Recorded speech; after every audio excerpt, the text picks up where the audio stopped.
Hey, Black family. Have you all ever heard of Black American generational trauma or historical trauma or intergenerational trauma? Well, that is what I want to teach on today.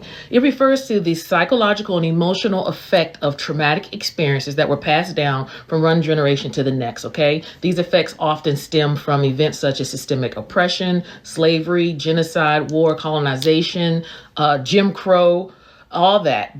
For Black Americans, this trauma is deeply rooted in the legacy of slavery, segregation, ongoing, even up to today, ongoing racial discrimination. So let me break this down.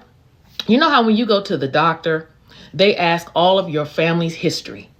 The reason they do that is because they want to know what has been passed on into you, your DNA.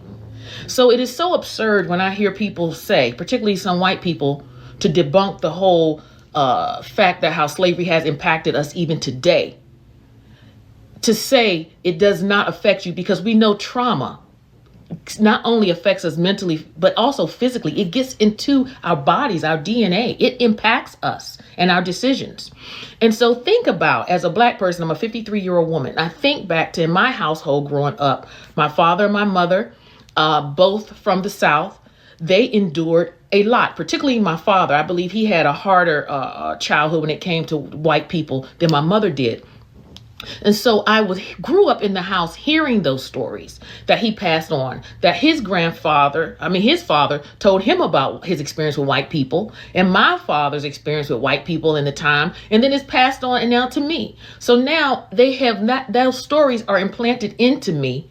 And so my experience with how and the reality of what white people have done to us as Blacks is traumatic, not only based on the truth of what they did in the past, but then in present day, how I still see it going on. So when you still see the traumas happening to you, you're re-traumatized all over again.